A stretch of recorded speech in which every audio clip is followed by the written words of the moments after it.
In this video, I want to talk about something called level curves.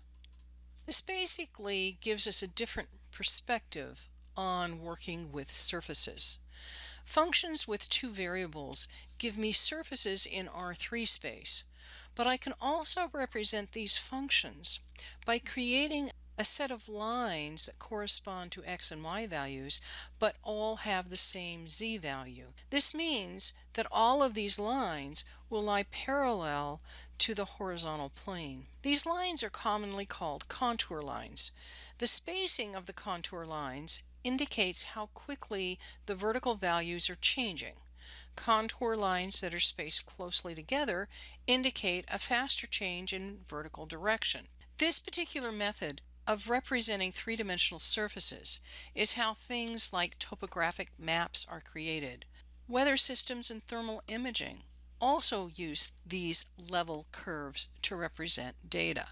So I want to go from contour lines to level curves. Let's imagine that we're looking at a mountain that lies straight ahead of us, and we're going to construct a series of lines that represent slices through the mountain that indicate horizontal planes where all the vertical values are the same. I can sketch the lines for each of those slices right on my mountain so that each of the lines I've made consist of all points that lie a specific distance above the horizontal in elevation.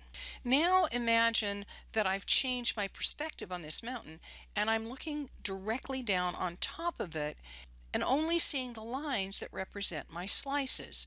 When I look down on top of it, I get a graph that shows a set of concentric contour lines that represent each of the lines that I've just created by slicing my mountain. When I look at these sets of concentric lines, it indicates that I either have a peak or a depression in my surface.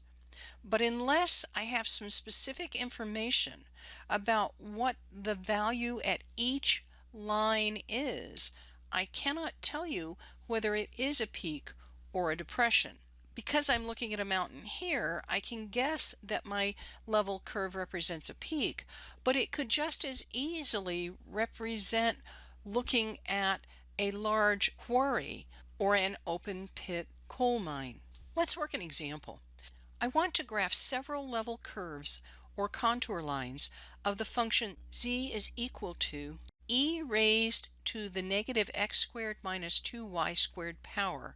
And I want to use window parameters from -2 to 2 inclusively in x and y.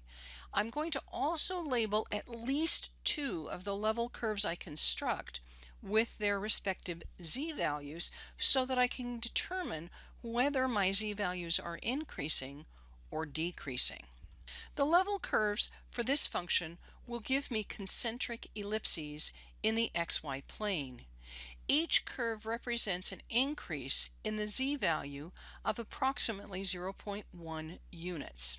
Notice that the lines will get closer together as z increases, which tells me I have a peak. Here's my basic graph centered at the origin. I have a set of concentric ellipses that have a major axis that aligns to the x-axis. The outermost ellipse that I have graphed here corresponds to a z value of 0.1. The ellipse just inside of this one corresponds to a z value of 0.2. If I look at the centermost ellipse, this corresponds to a z value of 0.6. If I take a quick look at the actual surface using the same window parameters, I get something that looks like a mountain top that's cut off just below the top. Or another way to think about that is a mesa with an elliptical top on it. Let's work another example. I'm going to match each of my level curves in little a through little d with the related surface graph represented by capital A to capital D. The first level curve, little a, looks like a tic-tac-toe board with 4 concentric closed curves in the center square, two concentric closed curves in the upper middle, lower middle, left middle, and right middle squares, and single closed curves in each of the corners.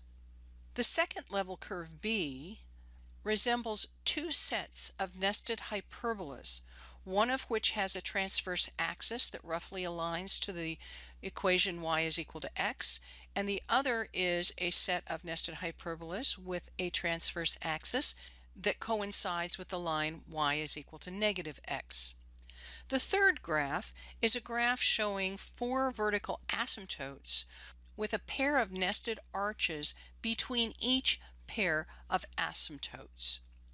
The fourth level curve representation is a set of nested ellipses centered at the origin with a major axis that coincides with the y-axis.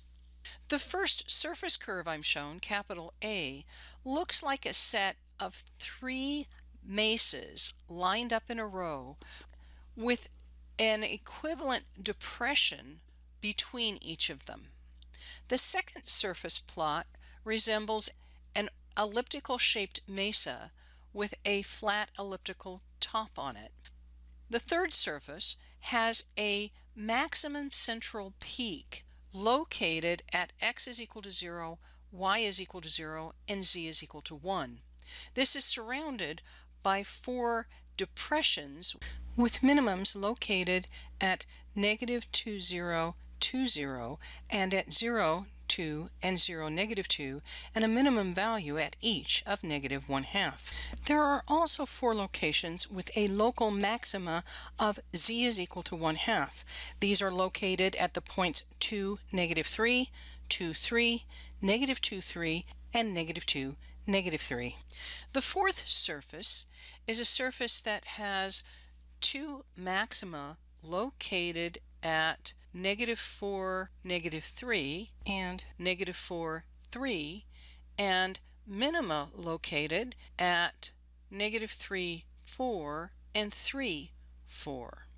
The first level curve, the one that looks like a tic-tac-toe board, is going to correspond to the surface with the central maximum with z is equal to 1, surrounded by the four distinct depressions in the surface. The second contour plot or level curve corresponds to the surface that has two maxima located at negative 4, negative 3, negative 4, 3, and two minima located at negative 3, 4, and 3, 4. The graph with the asymptotes and the sets of double arches is going to correspond to the surface curve that looks like three mesas with an equivalent depression between each of them. And finally, the level curve that looks like a set of nested ellipses with a major axis that aligns to the y-axis is going to look like an elliptical shaped mesa rising off the horizontal surface. Now you get to try it. Pause the video and graph several level curves for the function given by the equation z is equal to the square root of the quantity y minus x squared minus 1, using the window parameters negative 5 to 5 for both x and y. Label at least two of the level curves with their respective z values, and when you're ready, restart the video to check your understanding. In order to start this, I want to first work with my function z is equal to the square root of y minus x squared minus 1 in order to understand more of what it's probably going to look like. The surface has level curves that will resemble upward opening parabolas centered on the y-axis in the xy plane. This is because I have a quadratic-like term under the square root sign. When I sketch my level curves, I get an xy coordinate plane with a set of upward opening parabolas that begin at a vertex that lies on the positive y-axis. The level curve with the smallest y values associated with it has a z value of 0.2. If I move upward by 2 level curves, my z-value is 0.6. If I move upward another 3 contour lines, my z-value becomes 1.2. You'll notice that as y increases, my z-value also increases. A quick sketch of the surface gives me the upper portion of the left tip of an ellipsoid. This is graphed from 1 is less than or equal to y, which is less than or equal to 5, and between -2 and 2 in x. It's also graphed for all positive values of z on this window. And you can see it's just the positive upper tip of an ellipsoid. This is how I can work with level curves to represent three-dimensional surfaces.